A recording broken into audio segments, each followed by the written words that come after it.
11:57 झाली आहेत. ऐकूया ठळक मराठी बातम्या. आकाशवाणी नागपूर. हेमांगी कुलकर्णी आपल्याला ठळक बातम्या देत आहे.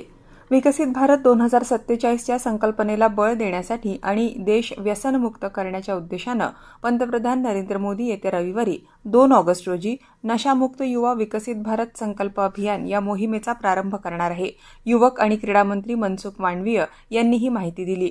अंमली पदार्थांच्या व्यसनाधीनतेविरुद्धची ही 100 आठवड्यांची देशव्यापी मोहीम असेल. या मोहिमेचं नेतृत्व माय भारत या ऑनलाईन प्लॅटफॉर्मद्वारे केलं जाईल. तरुणांना नेतृत्व करण्यासाठी सक्षम आणि सक्रिय बनवण्याच्या उद्देशानं चालवलं जाणारं हे ऑनलाईन युवा नेतृत्व आणि सामाजिक सहभाग व्यासपीठ आहे. मुंबईत ड्रग्ज फ्री मुंबई अभियानाची सुरुवात आजपासून मुख्यमंत्री देवेंद्र फडणवीस यांच्या नेतृत्वात होणार आहे. नागपूरच्या दक्षिण मध्य क्षेत्र सांस्कृतिक केंद्रात सुरू असलेल्या 33व्या डॉ. वसंतराव देशपांडे स्मृती संगीत समारोहाचा काल दिमाखात प्रारंभ झाला. उद्घाटनानंतर पद्मश्री शुभा मुदगल यांनी शास्त्रीय गायन तर नीलाद्री कुमार यांनी सितार वादनाची बहारदार मैफल सादर केली. आज संध्याकाळी 6:30 वाजता मुंबईच्या भद्रकाली प्रोडक्शनतर्फे सुप्रसिद्ध मराठी संगीत नाटक देवभाबळी सादर होणार आहे.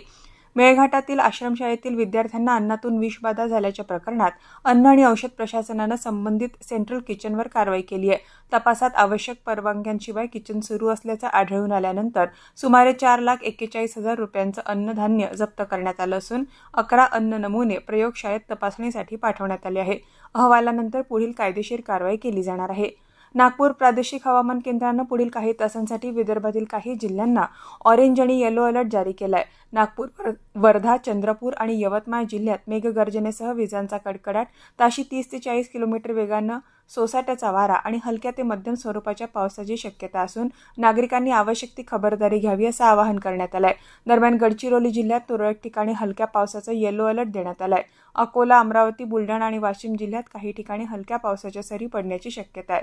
दरम्यान गडचिरोली जिल्ह्यात सुरू असलेल्या संततधार पावसामुळे अनेक मार्ग बंद झाले आहे. भामरागड तालुक्यात पामुल गौतम नदी आणि परिसरातल्या नाल्यांना अचानक पूर आला.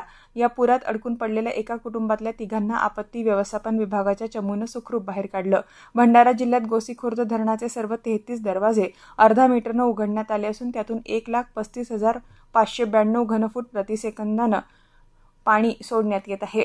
भारतीय क्रिकेट संघाचा अनुभवी फलंदाज अजिंक्य रहाणे यानं आंतरराष्ट्रीय क्रिकेटसह सर्व प्रकारच्या क्रिकेटमधून निवृत्ती जाहीर केली आहे.